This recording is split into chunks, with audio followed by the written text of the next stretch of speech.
My field of interest for this report is branding and logo design, also known as brand design. It is essentially a brand's visual identity which is recognizable and unique to who they are and what they do.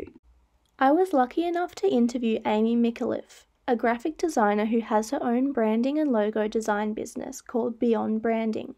She began her business in 2019 after doing it as part of a digital artifact for her university degree.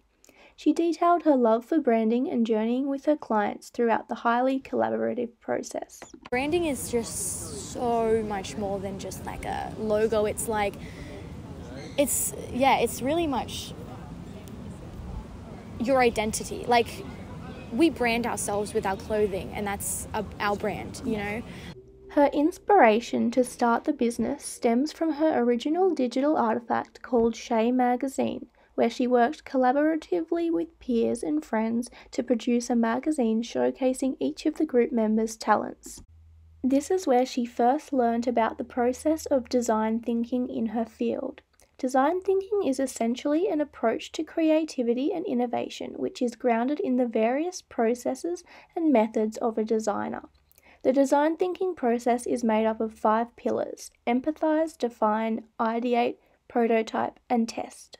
Amy fits the mold of a design thinker's profile as she displays optimism in her approach with her clients, always seeking better alternatives, whilst empathizing with her clients' vision and desires. She also thinks critically and curiously about her craft, and most of all, she collaborates with a range of other design thinkers in order to yield the best results. Together, Amy and I both decided on the work we wanted to conduct a textual analysis on, and that was her work for Valley Healthcare. We discussed likely interpretations that could be made from the logo and designs she had created, as well as how she used semiotics in her creative process. Darkening the colour, opening the flower, because it represents an opening of like the client communications and just like it being closed doesn't feel like it's for them. So this is the final design. They went darker in the color, which actually, honestly, sometimes when the clients give feedback, it actually just makes it better, because this compared to this is so much better. Semiotics plays a major role in logo and brand design because it encompasses the science of signs and symbols in relation to how consumers interpret them. The use of semiotics in branding is highly effective because it can portray associations and create relevant awareness.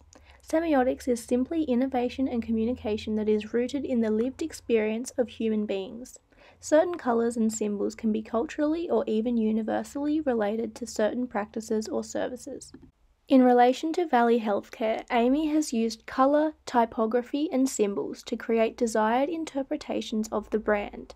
This form of nonverbal communication relies on known visual cues to elicit social meaning from the logo. Really does illustrate everything that they are, because the A and the R symbolize like the unification between the clients, and the rose symbolizing their side of everything, because they always wanted a rose in it. And while conducting research on the traditional and refined paradigms Amy works within, I found a theory that interested me.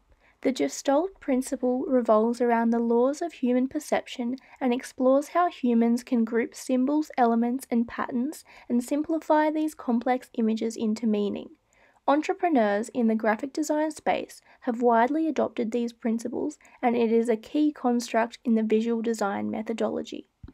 Amy's creative and collaborative work operates within the social media paradigm. This means that both her clients' brands and her own business identity are available to the public on social media platforms such as Instagram and Facebook.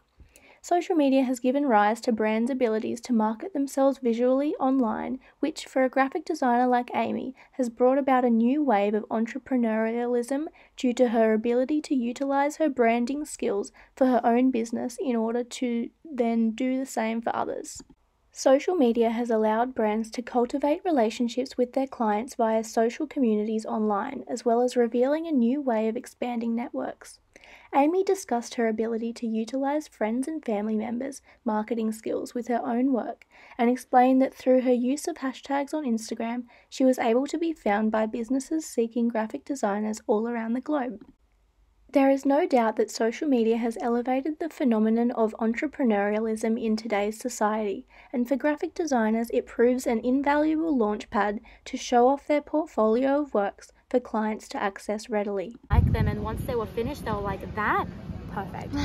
Like the iterations, it takes time, like it feels like a lot of work, but like it's just to show them like how the blue can fit in, and like that why they had the blue was because of the sky, and the green because of the grass and the flowers, and the yellow because of the sunflower. And I mean, collaboration is important because it drives innovation. Amy discussed how she likes to collaborate with the client in a highly iterative and transparent process. Through the collaboration process with both clients and an intern, she felt that communication, relationships, and problem solving were the key aspects that aided her craft. And having an intern was so good. I got to learn how to be a leader. I learned so much from her anyway, and she learned so much, and she actually got a job from working with me, and now she's in a full-time role. So it's hard to tell, but I know that AI is involved, because I would really love to see how AI can, because now I'm going to be competing against a robot, and that's pretty cool too. When speculating about her response to the Expo 2050 brief, Amy brought up the notion of anti-fragility. Yeah, anti-fragility is just like it being so solid that it's so adaptive at the same time. Like it's like a solid goo. I don't know how else to describe it.